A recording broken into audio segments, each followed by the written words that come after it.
Barabbas. Barabbas, convicted of murder. Barabbas, the ne'er-do-well, awaiting the death of a felon, sat in his prison cell. Already his cross was fashioned. At dawn they would nail him high. But down through the dingy cell-house there came to his ears a cry, "Barabbas, Barabbas!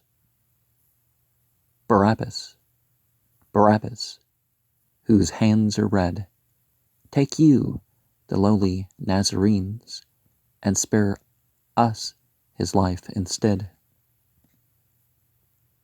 And a sickened and frightened Pilate, who dared not their pleas deny, released to the mob Barabbas, and ordered the Christ to die. They saved him with a shout and tumult, Barabbas with hands unclean. Barabbas of evil doing, who knew not the Nazarene, was saved by a sudden fancy, turned loose and not knowing why, sent back to the street and the gutter, alone and unloved to die. In the gloom of that gray Good Friday, the Savior they crucified, and the mad throng stood about him and mocked till the hour he died. They knew not what they were doing, but Pilate, pale and afraid, stood at the window watching, regretting the choice they'd made. Well, it would have been Pilate's choice, but Pilate would have never done such a thing. Pilate would have killed the village before doing that sort of thing. Now, the historical case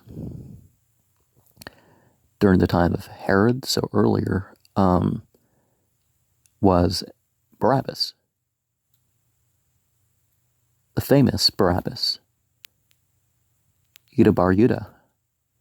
And Yudah Bar Yudah, he wrote what we call the Book of Revelations, which in the 90s, some guy named John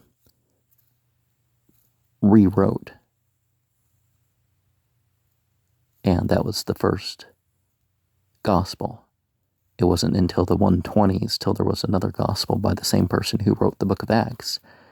So it's not Matthew, Mark, Luke, and John who knew Jesus. It was people, who didn't know any of the Jesuses, because they had to wait, after that first gospel, they still had to wait for Apollonius Christ to die.